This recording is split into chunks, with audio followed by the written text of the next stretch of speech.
Muy buenas noches, ¿cómo están? ¿Qué tal? El día de hoy vamos a seguir continuando con el tema que dejamos con Lina, con la Fundación Hansa, sobre las heridas emocionales. Vamos a ver la importancia de ese gran tema que nos quedó muy cortito el tiempo, pero bueno, vamos a seguir adelante y vamos a seguir viendo este gran tema. Tenemos varias preguntitas por aquí que también ya nos han dejado. Así que nada, vamos a esperar que Lina se conecte para poder empezar. Ok, hola Lina. Ok, vamos a invitarla.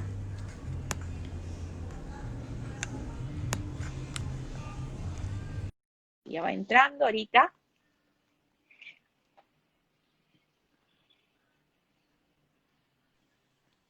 Hola Lina, buenas Hola, noches. buenas tardes, buenas noches ya. ¿Cómo están? Sí. Bien, aquí, bien, aquí justo un poquito refrescando la memoria hasta que se vayan conectando y ya a empezar entonces. Ah, perfecto. Nos habíamos quedado en qué eran las heridas emocionales, pero antes de empezar, yo creo que aquí tengo un par de preguntas y las podemos ir avanzando. Claro, ¿Te parece? empecemos. Claro que sí. Ok, dice, ¿qué son las heridas emocionales y cómo se producen? Ok.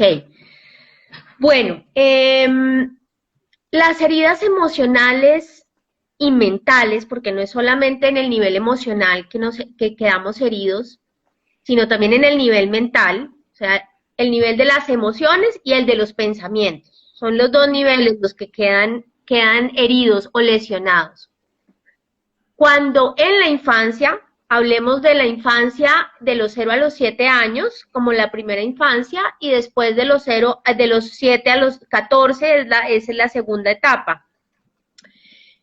Cuando en esa etapa, digamos de los 0 a los 14 años, pasan ciertas situaciones, se viven ciertas vivencias familiares, situaciones que no son fáciles de asimilar y que le generan a la persona un dolor, ¿sí? Ujú. Básicamente, todas las personas tenemos un nivel de sensibilidad diferente al dolor.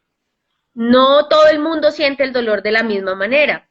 Entonces, una persona puede sentirse abandonada en ciertas situaciones y otra persona no necesariamente se siente solo o abandonado, por ejemplo.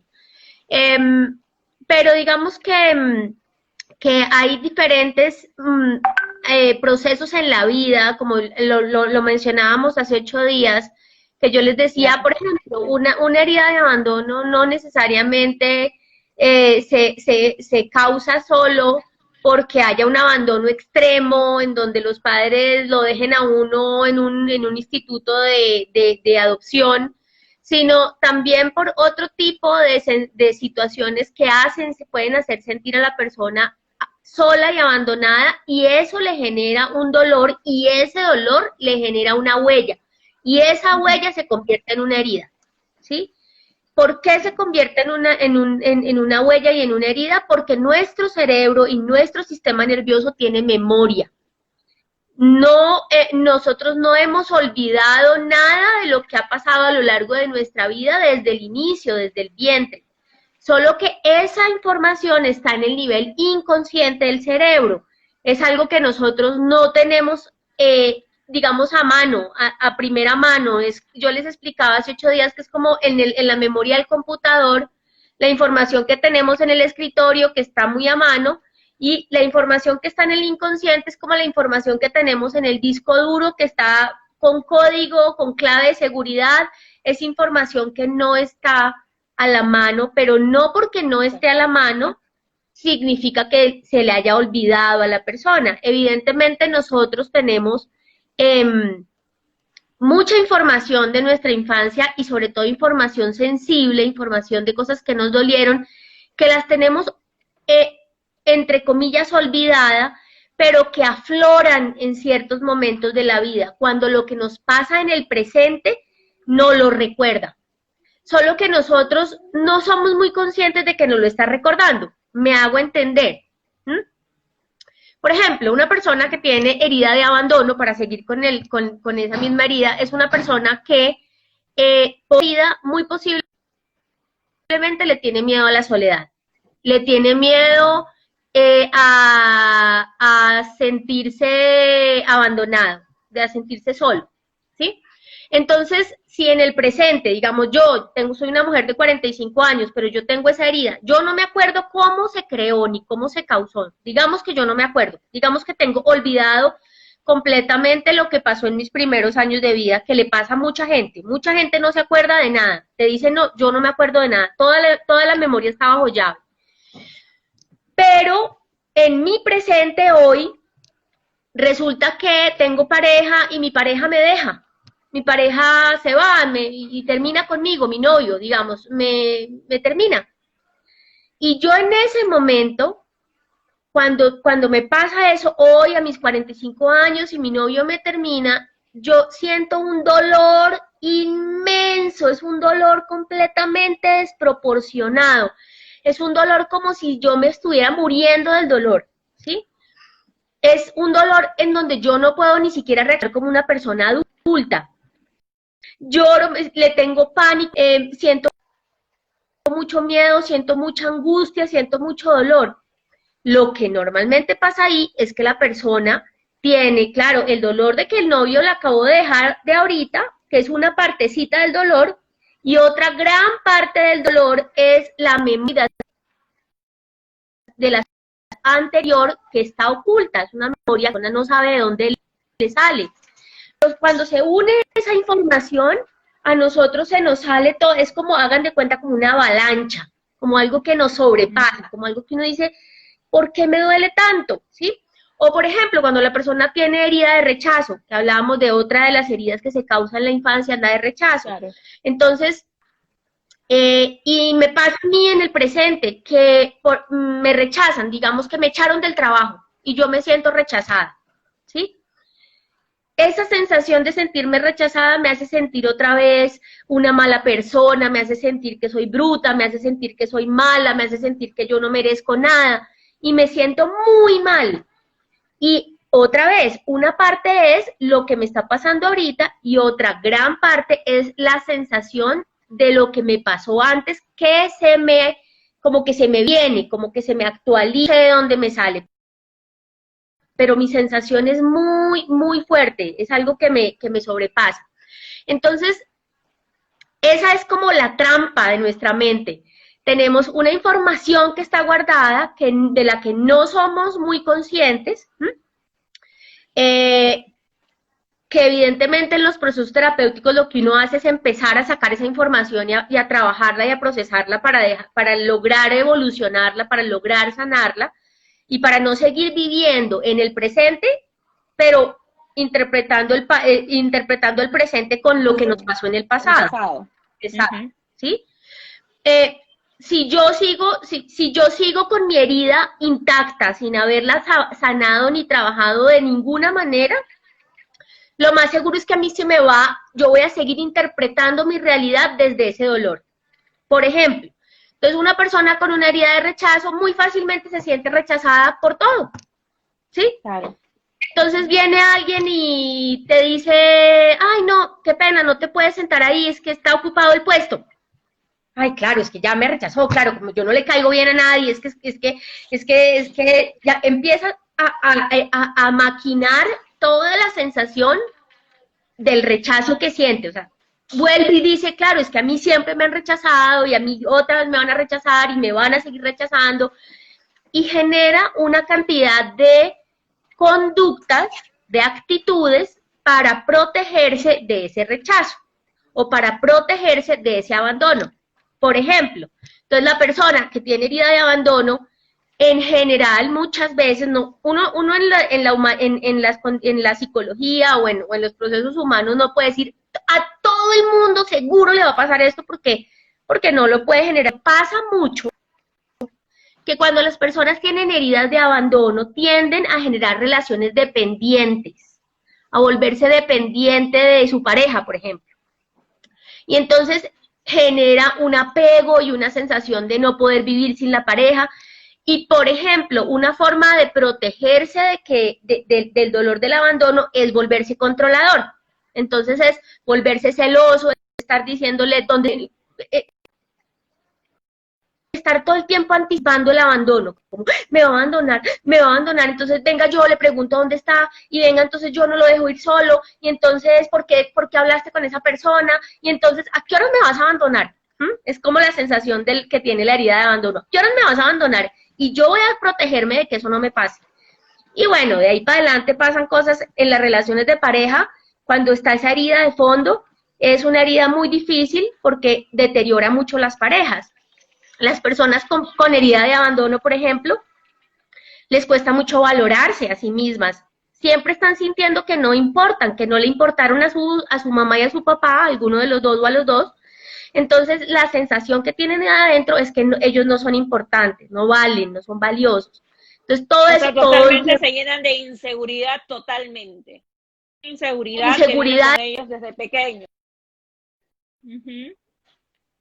Exactamente, una inseguridad que se ve reflejada en las relaciones de pareja, en las relaciones sociales, ¿sí? Personas muy, por ejemplo, una persona con herida de abandono o de rechazo, son personas que tienden a asustarse mucho por ser ellos mismos, entonces son personas que pueden ser lo que aquí en Colombia llamamos muy falsos, ¿no? O sea, yo me adapto, tú me dices que a ti te gusta el color rojo, entonces mira, yo me vestí de color rojo para gustarte, ¿sí? ¿Sí? ¿Así sí te gusto? ¿Sí? Tú dices que a ti no te gusta el vallenato, la música vallenata, no, a mí tampoco, no, a mí tampoco me gusta porque no, ¿sí? O sea, yo no te voy a dar ningún motivo para que tú ni me ames. Este tipo de estar todo el tiempo son como moldeables según la situación para no ocasionar otra vez el dolor, ¿no? Se protegen de volver a sentir ese mismo dolor.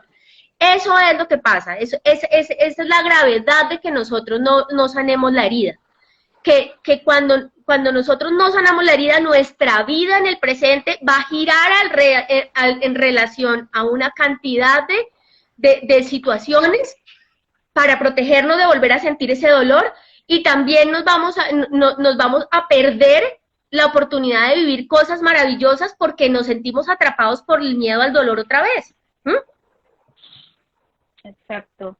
Dime, dice que hay, ¿cuáles son las 5 heridas emocionales? Eso nos había preguntado una mamá. Sí, bueno, ese es un planteamiento que yo les contaba la vez pasada, que hace una autora francesa que se llama Lise Bourbeau, yo no sé cómo se pronuncia el apellido de ella.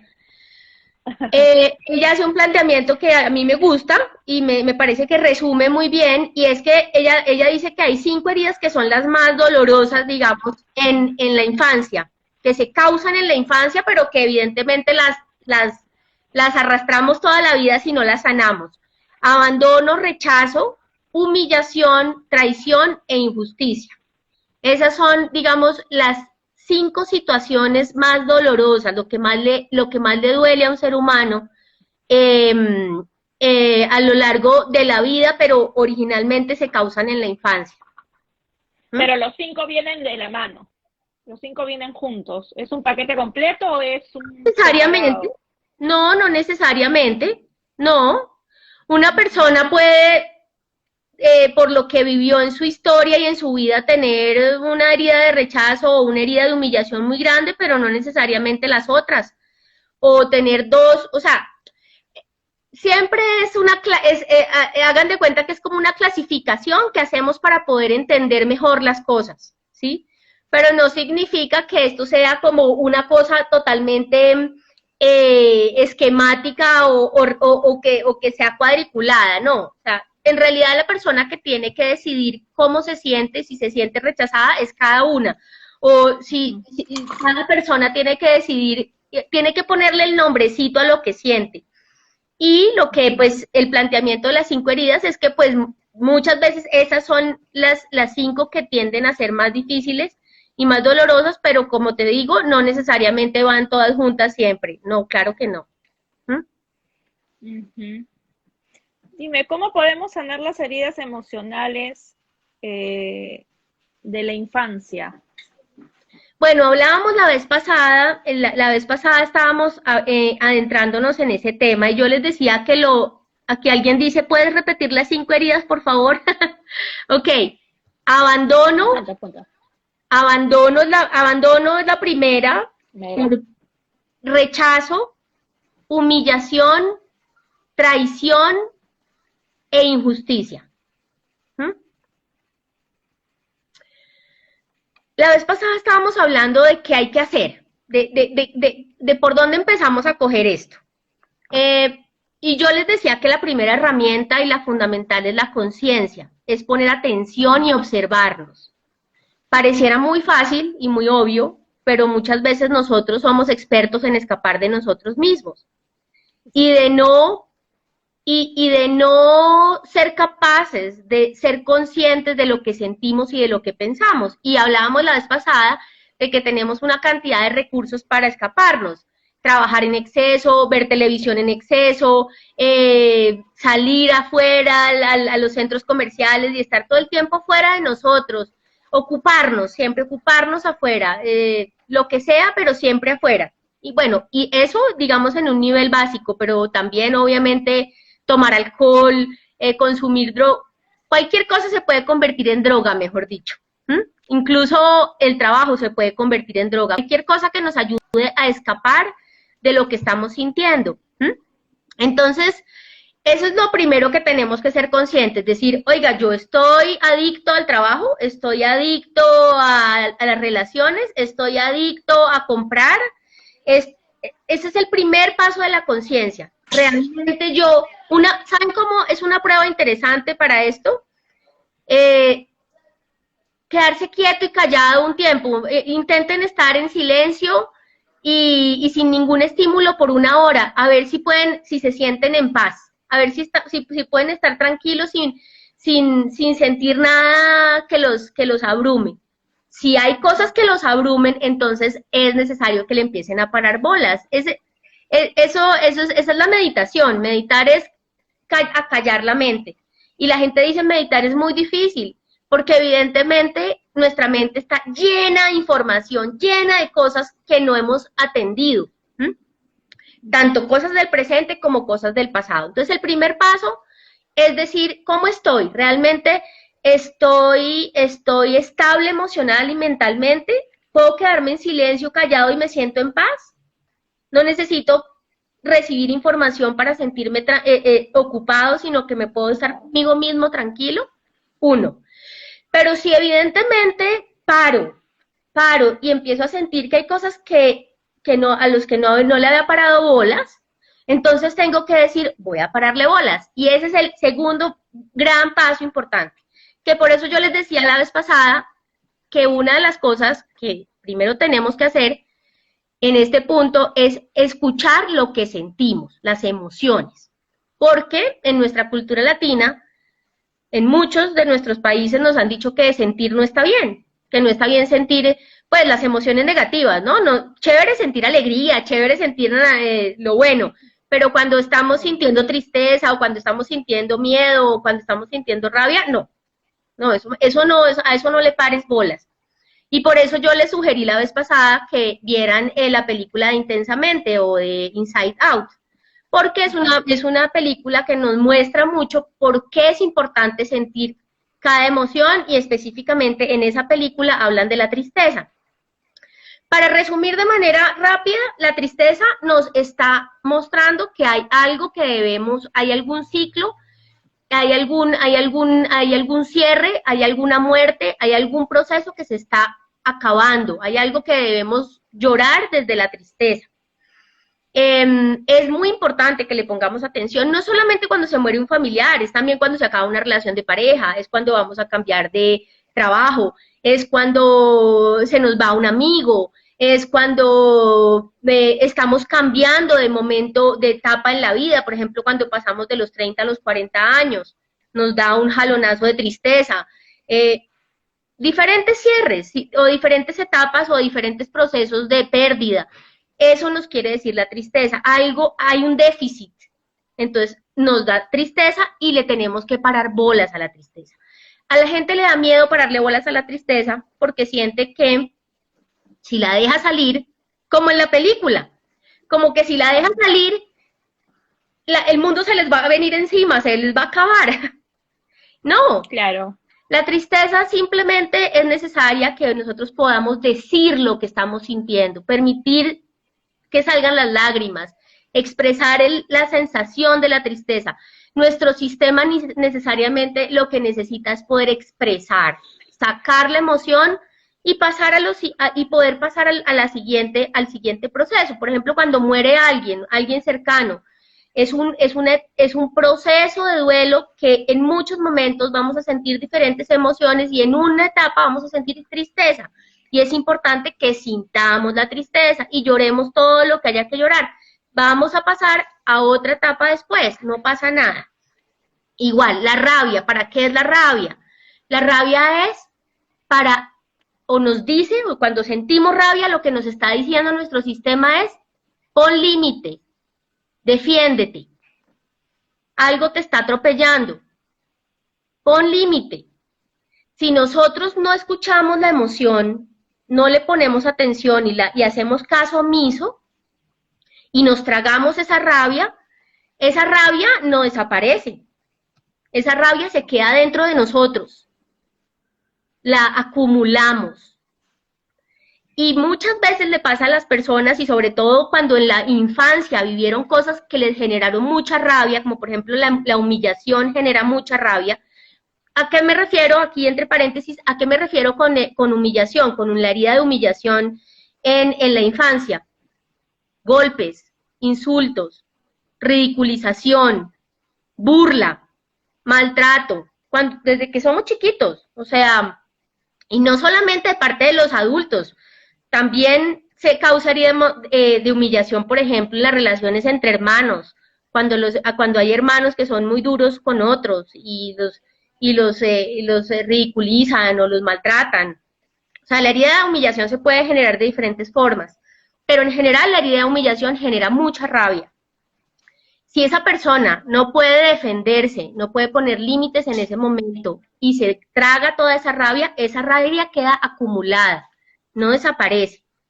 Después, cuando la persona tiene la oportunidad, como decimos acá en Colombia, se saca el clavo, ¿sí? Y en algún momento se le derrama el chocolate, también decimos acá, o sea, se sale toda esa rabia que la persona tenía acumulada, y los otros que lo ven dicen, pero ¿por qué reacciona así? No sea tan exagerado, no es para tanto, ¿sí? Pero en realidad es porque la persona ha tenido una cantidad de momentos en la infancia, en la juventud y ya en la adultez similares, parecidos, donde se sintió humillado, por ejemplo, en este caso estoy usando el ejemplo de la humillación, y no reaccionó en su defensa, no se defendió, no se pudo defender. Entonces, hoy, de pronto ya siendo un adulto, pasa mucho, por ejemplo, en la ciudad de Bogotá, muchas personas que tienen esa sensación de sentirse impotentes, de sentirse humillados, de sentirse agredidos, que tienen la rabia contenida, que originalmente es una rabia con su papá, o con su mamá, o con su hermano mayor, y con su maestro, pero no se defendió de ellos, sale a la calle, coge un carro, viene una buceta, lo cierra, toda esa emoción que tiene ahí contenida, bucetero, contra él, termina armando una pelea y le dice de todo, y finalmente la rabia salió, pero la persona no es consciente realmente de por qué tenía tanta rabia, y tampoco hay un proceso ahí de sanación realmente. Es solamente un proceso como de evacuación de la basura, como cuando uno saca se vomita, por decirlo así, ¿no? Como una evacuación, pero no hay un proceso realmente de sanación. Y la otra emoción que es muy difícil y que normalmente no la sabemos procesar tampoco es el miedo. Por ejemplo, la herida de rechazo genera mucho miedo. Entonces, una persona que tiene herida de rechazo es una persona que en general vive con miedo. Una forma, por ejemplo, una forma que es muy característica de personas que tienen herida de rechazo es que tienden a ser perfeccionistas. tienden a querer que todo sea perfecto en su vida, en lo que hacen, en todo. ¿Para qué? Porque le tienen mucho miedo a equivocarse, le tienen mucho miedo a cometer un error. ¿Por qué le tienen tanto miedo? Porque en la memoria la sensación es que si yo cometo un... Es más, la sensación de la persona que tiene herida de rechazo es yo soy un error. Yo soy una equivocación. O sea, por ejemplo, personas que hayan sido rechazadas desde el vientre tienen esa sensación de yo soy un error, yo soy un estorbo, yo no me merezco la vida, ¿sí? Entonces, esa persona, como mecanismo de defensa, dice, tengo que ser perfecto en todo. Y la sensación interna de esa persona es un miedo grandísimo a equivocarse. Entonces, el nivel de tensión de no lograr ser perfecto es muy alto. Imagínate que esa persona sea papá o mamá. Le traslada eso al niño. Muchas veces le trasladan eso al niño y le dicen, tú tienes que ser perfecto porque es que tú me representas. Entonces, si tú no eres perfecto, los van a descubrir que yo tampoco soy perfecto o perfecta. Entonces, hijo... O sea, que le pasas el temor al hijo. Exactamente. El temor al hijo, esa inseguridad también. Exactamente. O sea, es decir, el culpable somos nosotros y los papás de nosotros y así sucesivamente. Si nosotros no paramos esto, si ustedes en este momento de su vida, con el poder que tienen para hacer conciencia, no paran el ciclo del dolor se va a seguir reproduciendo. ¿Ok? Un segundo. Mi amor, el gato. El gato está allá afuera maullando. Pobrecito. Y llevan como 20 minutos ahí llorando. Entonces, si ven lo importante que es que uno pare esto, si una persona tiene, por ejemplo, herida de abandono y no revisa su herida de abandono, le transfiere ese miedo a la soledad y al abandono al hijo o a la hija de manera casi que intacta, como yo les explicaba la vez pasada. Entonces es una mamá que está todo el tiempo, no, cuidado, no te vas a hacer daño, no, es que mejor no, tú no puedes solito, no, es que sí, es una sensación de la inseguridad que ella sintió. Ella se sintió desprotegida, ella se sintió sola, ella se sintió incapaz, ella se sintió sin respaldo. Y entonces ella, así su hijo sí tenga papá, así su hijo la tenga ella, así su hijo tenga otras condiciones, la mamá le transfiere, si no ha procesado el dolor, le transfiere la información y le hace sentir otra vez el miedo de ella como si fuera el del niño, que yo les ponía en la sesión pasada, les ponía el ejemplo de una paciente que pudo hacer conciencia de esto y decirle a su hija de 5 años, mi amor, ese miedo no es tuyo, es mío. Es mío, que no te subas al juego, sí. Y la mamá le pudo decir, es que a mí, yo pasé por cosas muy difíciles y yo no tuve papá o yo no tuve una sensación de sentirme segura, pero eso no es tu historia, amor. Y tú sí me tienes a mí, tienes a tu papito, entonces tú no tienes por qué sentir este miedo. Discúlpame porque yo te hice sentir que tú debías sentir este miedo es mío. Y yo les contaba que la niña, uno cree que un niño a los 4 o 5 años no entiende eso, pero los niños entienden perfecto. Los ¿sí? primeritos. Sí. Los primeros. Tanto que la niña le dijo, o sea, esto no me pasó a mí, te pasó a ti. Tú no te sentías, tú te sentías sola, yo no me siento sola, yo no estoy sola, eres tú la que te sentías sola, sí, mi amor. O sea que yo no tengo ese problema, no lo tienes. Bueno, chao, me voy a jugar. Se fue.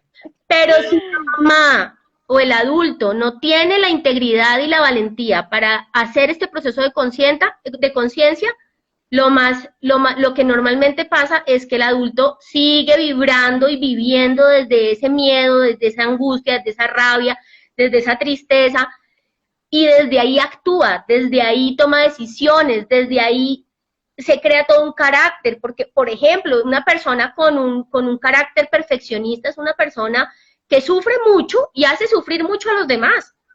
O sea, le vuelve un infierno la vida a muchos, ¿sí? O sea, es porque los seres humanos, es verdad. Sí, los seres humanos somos perfectos en nuestra imperfección, ¿sí? O sea, venimos a aprender del error, venimos a aprender de caernos. Yo no le puedo pedir a un hijo, como pasa con los padres que tienen esta herida, ¿no? Un papá con herida de rechazo, como quiere que su hijo sea perfecto, entonces desde muy temprano le dice que tiene que ser el mejor en el colegio y que si no es el mejor, entonces lo va a decepcionar, ya no lo va a hacer igual de feliz.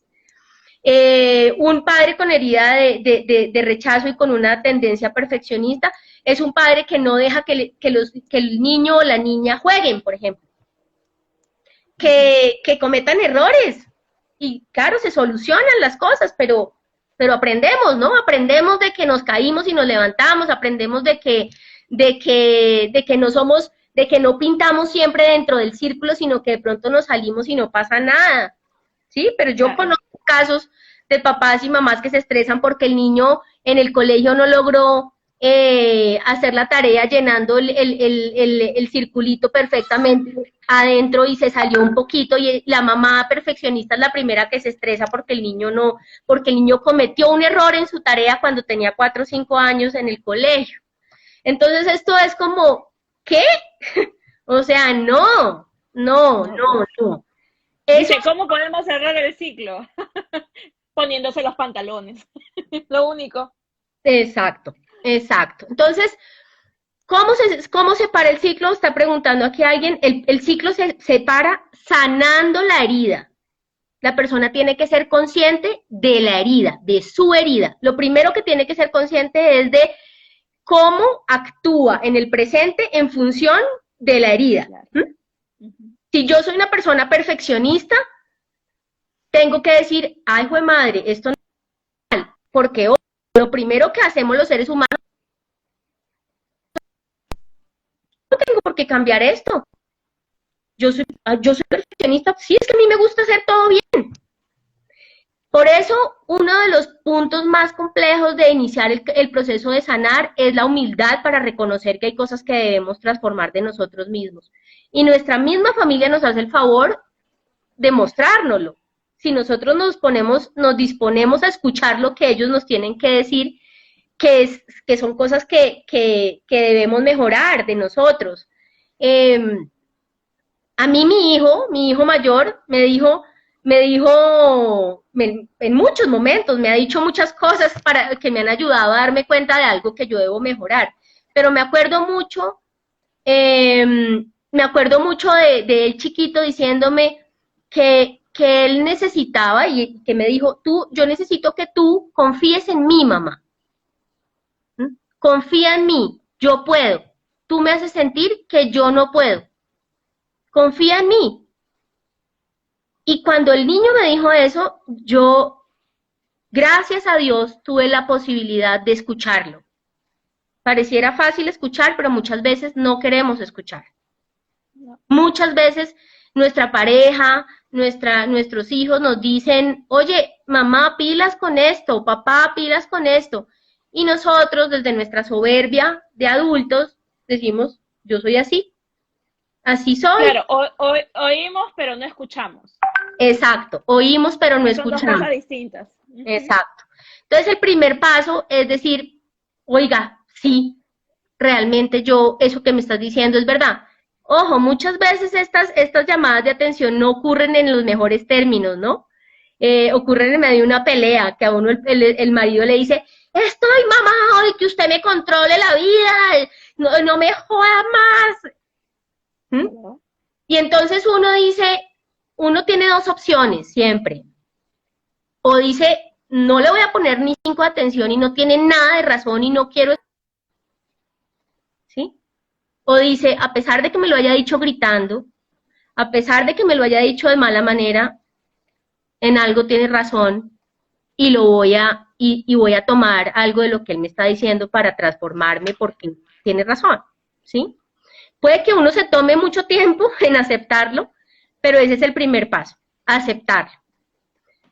Si yo, por ejemplo, si a mí mi esposo o mi pareja me dice, es que tú me controlas mucho, todo el tiempo sientes miedo a que yo te voy a hacer, a que yo te voy a traicionar, o que yo te voy a abandonar, eso podría ser, por ejemplo, un indicador de que hay una lesión o una herida de abandono en mi pasado, y que yo no la he mirado de fondo. Para sanar la herida, necesariamente tengo que reconocerla, porque es como si, es lo mismo que pasa en el cuerpo físico. Si ustedes tienen una herida en la pierna, digamos que ustedes están dopados con aspirina o con ibuprofeno y no sienten el dolor porque se la pasan tomando un analgésico. Pero en algún momento se acaba la acción del analgésico y ustedes sienten un dolor, ¿sí? Sienten como algo que les duele, como lo que les decía ahorita, como que se les derrama el chocolate, como que algo dice, yo por qué estoy tan bravo, yo por qué estoy tan triste. Necesariamente hay que ir y decir dónde tengo la herida. Para sanarla tengo que reconocer dónde la tengo, ¿sí? Igual pasa en el nivel mental y en el emocional. Entonces, después de que la vida, mi familia, la realidad me muestre que yo tengo algo que debo modificar porque tengo una forma de ser que está siendo, digamos, desproporcionada o tóxica, producto de mi herida, tengo que hacerle como un sondeo, como seguirle el hilo, como seguirle la pista a esa herida. Eso es lo que hacemos en la psicoterapia, básicamente. Lo que yo hago en la psicoterapia es ayudarle al paciente partiendo de lo que le pasa hoy, ¿sí? De lo que hoy te pasa, yo te voy a ayudar a entender estas características que vemos hoy aquí, tienen unos patrones que vamos a ir entendiendo cómo se han venido repitiendo hacia atrás en la vida. Entonces yo les podría decir a ustedes, pues pues les voy a decir esto, pero no necesariamente significa que lo puedan hacer solos fácilmente, pero se los voy a contar cómo es. Es básicamente que si yo le digo a la persona, pongamos el ejemplo con la humillación. Entonces me viene y me cuenta, me dice, mira, es que tuve una pelea con mi jefe y me sentí muy humillado, sentí que él se aprovechó, me dijo cosas muy duras, se burló de mí, me puso en ridículo con mis compañeros de trabajo, ¿sí? Me hizo sentir que yo no sirvo para nada, me sentí muy humillada, ¿sí? Entonces yo le digo, bueno, ¿cómo se siente sentirse así? Entonces la persona dice, siento rabia, siento impotencia, siento miedo, siento vergüenza, emoción, cuando uno se ha sentido humillado, uno siente vergüenza. Y después yo le digo, ok, vamos a, yo normalmente hago que la persona cierre los ojos para que pueda concentrarse mejor. Le digo, vamos a empezar a mirar hacia atrás, otros momentos de la vida en donde te hayas sentido igual. O sea, fíjense que lo que estamos buscando en la memoria es cuándo, en qué momentos se ha sentido de la misma manera. ¿Sí? El sentir es la clave. ¿Ok? Entonces la persona dice, ok, voy a sentir, y empieza, hagan de cuenta que es como cuando uno busca algo en Google, ¿sí? Ustedes buscan algo en Google, ustedes ponen una palabra clave ahí, y el buscador empieza a buscar todo lo que hay con esa información en la red. Igual pasa con su mente. Ustedes ponen en el buscador de su mente,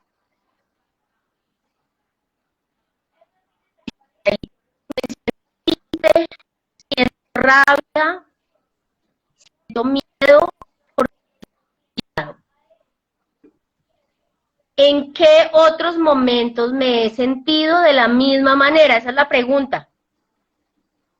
Y el sistema, que es su cerebro y su sistema nervioso, va a empezar a botarles información. Va a empezar a salir recuerdos.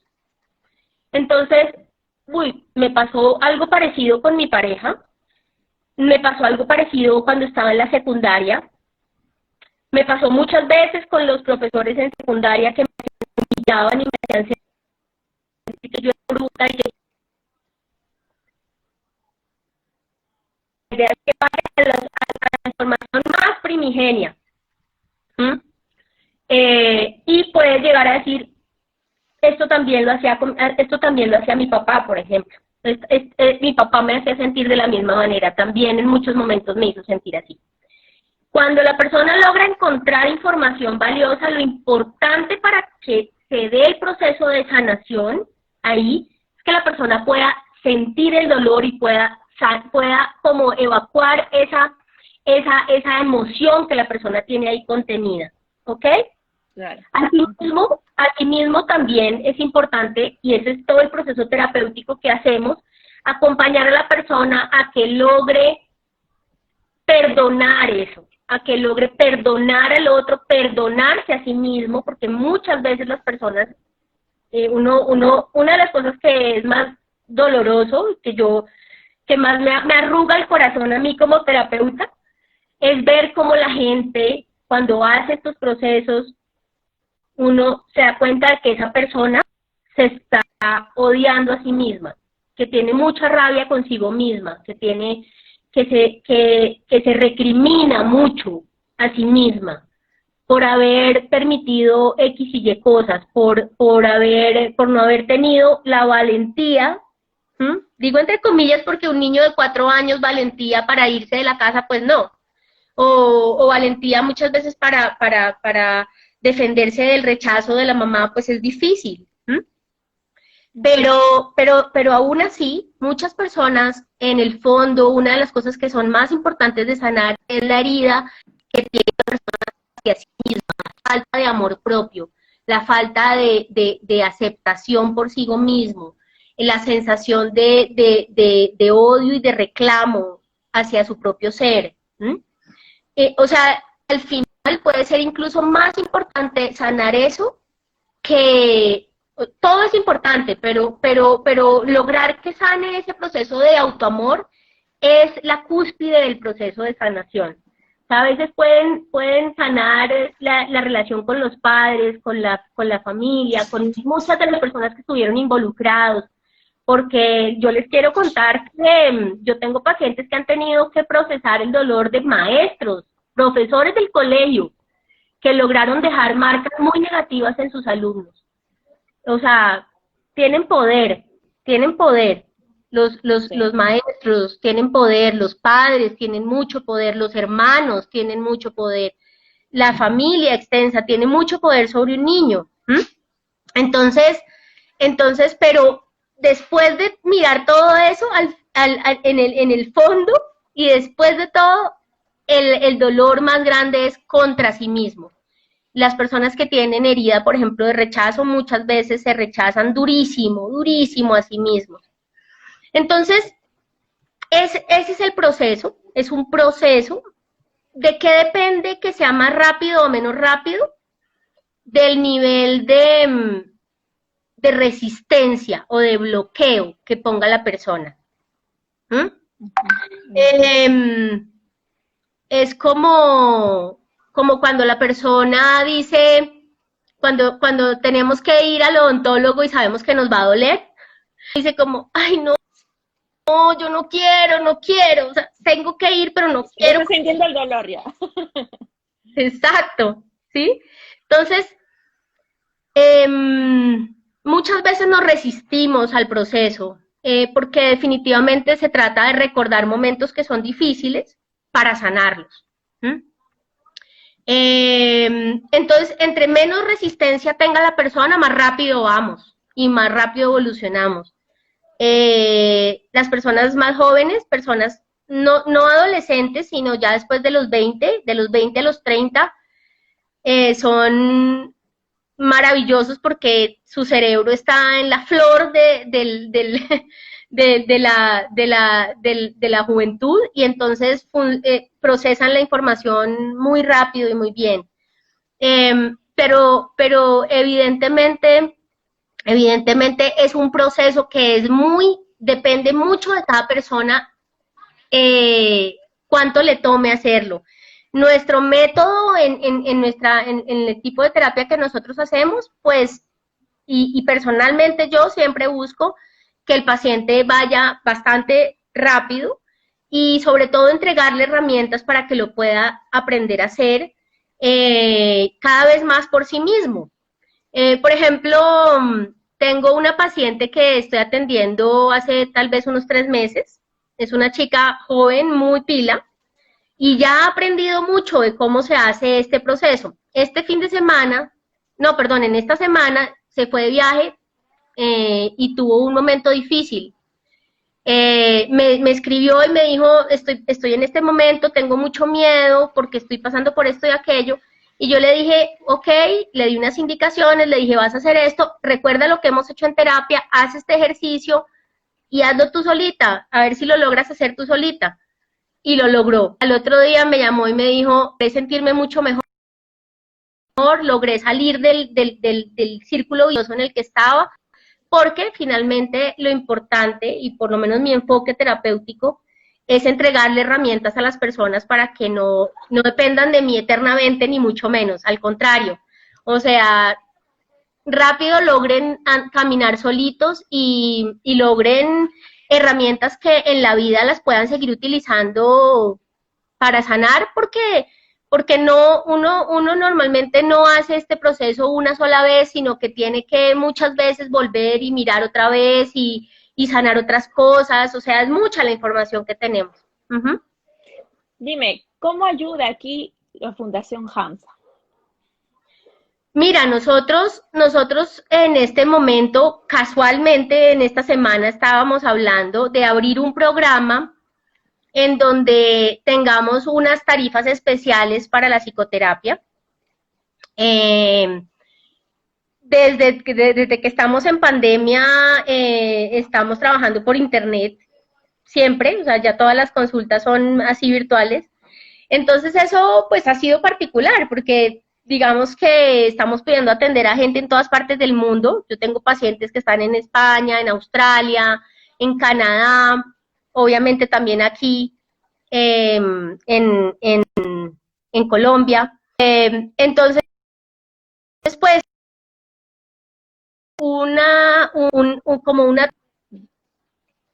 tabla de precios más asequibles para que más personas puedan, si necesitan la ayuda, puedan aplicar a eso y puedan hacer procesos terapéuticos a unos costos más asequibles, precisamente porque somos fundación, ¿no? O sea, porque nos importa poder ampliar nuestra llegada. Alguien aquí estaba diciendo, hola, ¿qué herramientas? Danos ejemplos.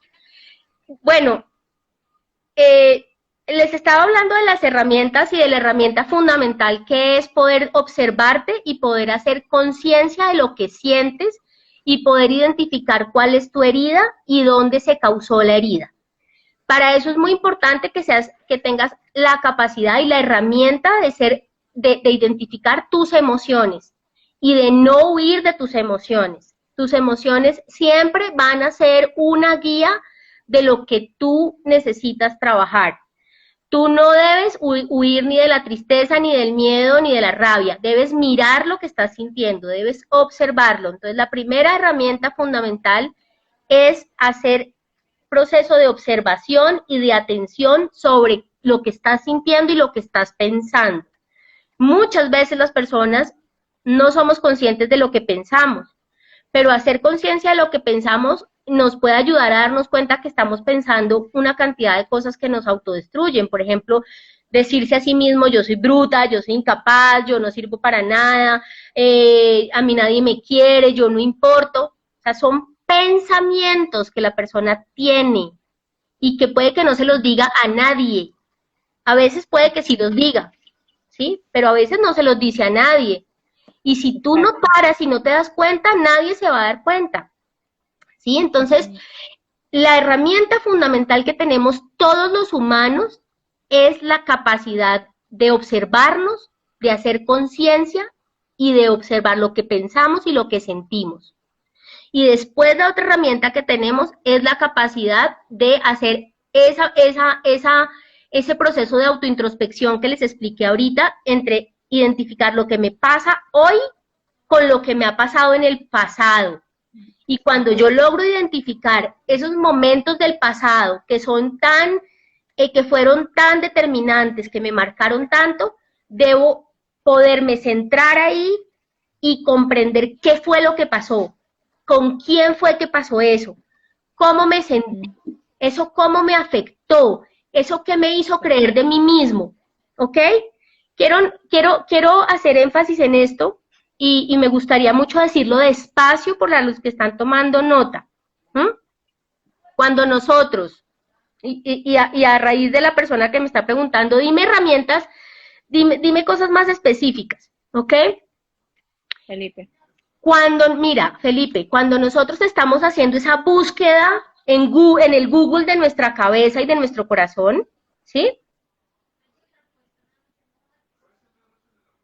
Preguntándole palabras claves, a ver qué nos bota, así como el Google tal cual, ¿sí? Cuando tú logras encontrar información relevante, cuando tú logras decir, por ponerte un ejemplo, esta sensación que tengo hoy, les voy a poner un ejemplo de la vida real para que me entiendan mejor. Una paciente que tiene herida de abandono. Hoy tiene una relación con un hombre y este hombre no la quiere tomar en serio a esta chica. No se quiere comprometer. No quiere hacerla su novia, ni tampoco mucho menos su esposa. Pero esta chica es una chica que ya es una persona que va a cumplir 40 años, entonces tiene afán, ¿sí? Quiere casarse, quiere construir familia.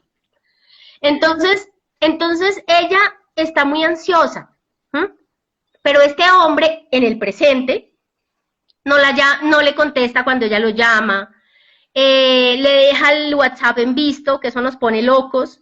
A las personas que tienen herida de abandono o de rechazo, el WhatsApp en visto los pone locos, les activa todas las alarmas, ¿sí?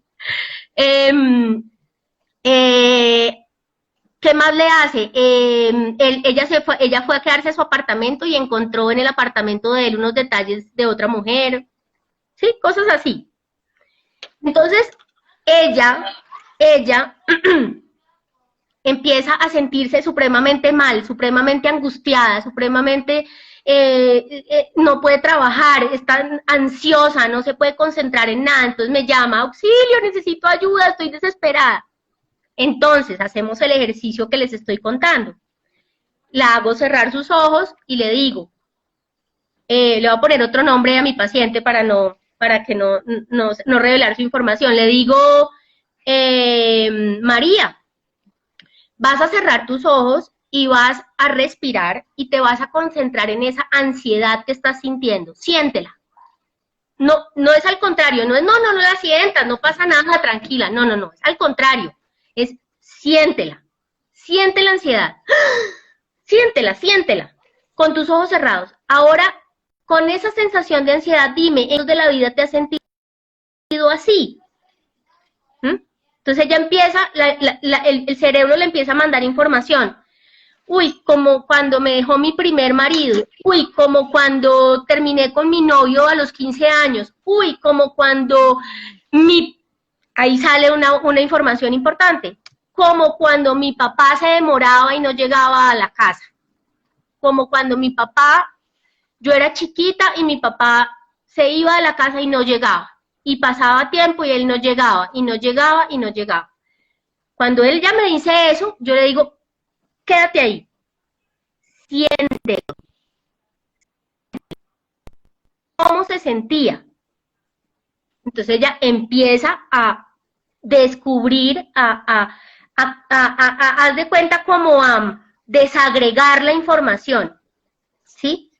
Ella empieza a decir, me sentía chiquita, yo me siento que tenía ahí como unos 4 o 5 años, siento miedo, siento que mi papá no va a volver, siento que no me quiere, que yo no le importo, siento que no va a volver, siento que está bravo conmigo. O sea, yo normalmente le tomo nota de todo lo que la persona está diciendo, yo le tomo nota.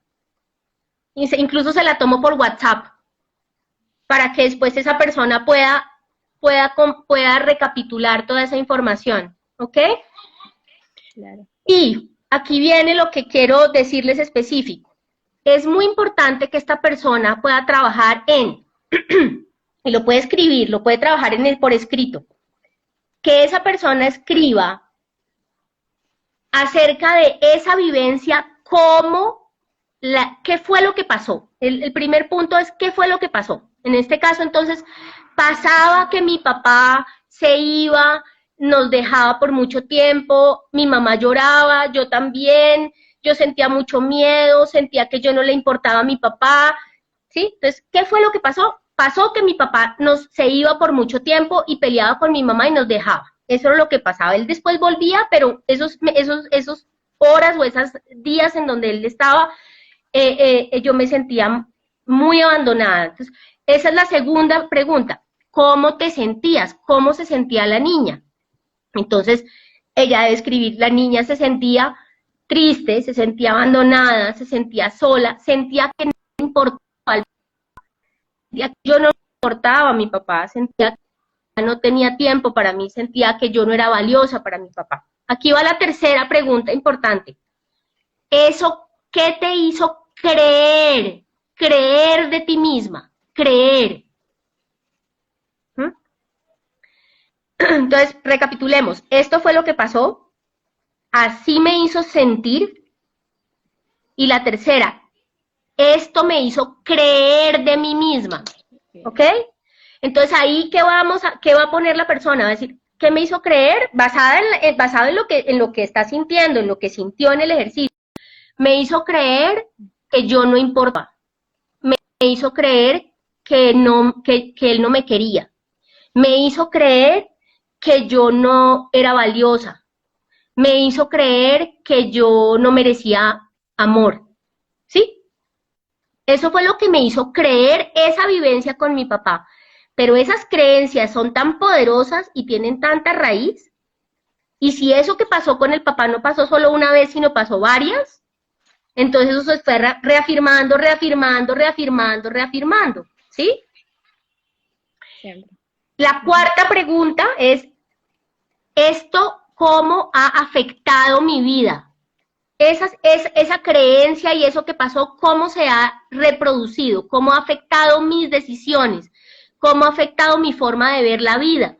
¿Cómo ha afectado la forma en cómo yo interpreto la vida? Entonces esta persona dice, no, pues ¿cómo? No, pues yo siempre quiero tener pareja. A mí me cuesta mucho trabajo no tener pareja, por ejemplo. Es una persona que está aprendiendo a estar sola, porque es una persona que le tiene pánico a estar sola, porque siente que esa creencia inconsciente de que ella no merece amor, de que ella se merece la soledad, de que ella es una mala persona, de que su papá le hizo eso porque ella se lo merecía, esa creencia inconsciente de la niña la atormenta.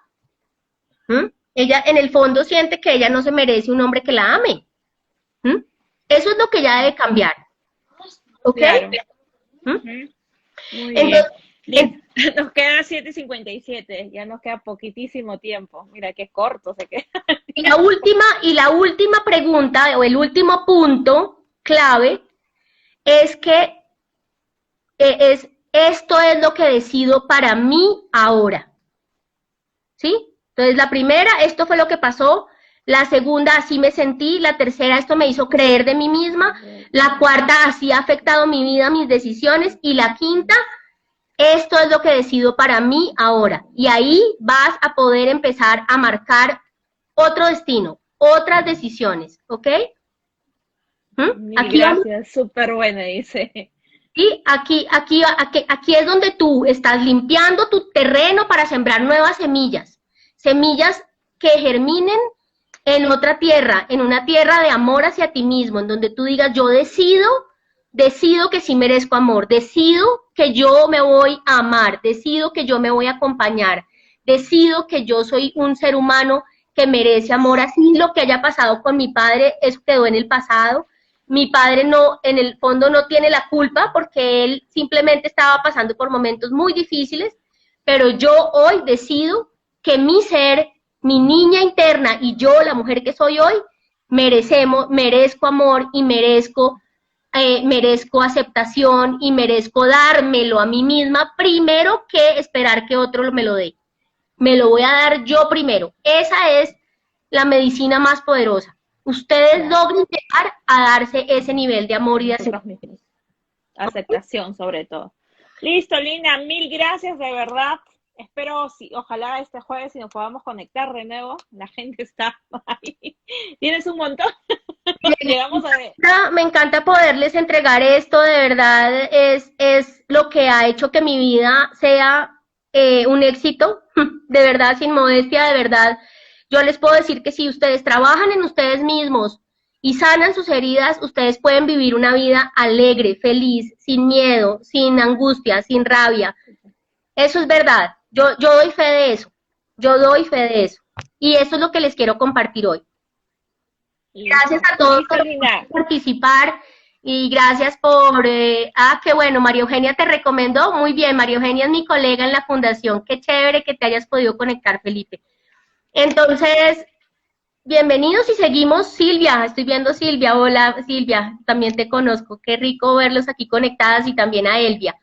Que son personas que aman y han trabajado, no trabajado, sino apoyado a la fundación de manera importante.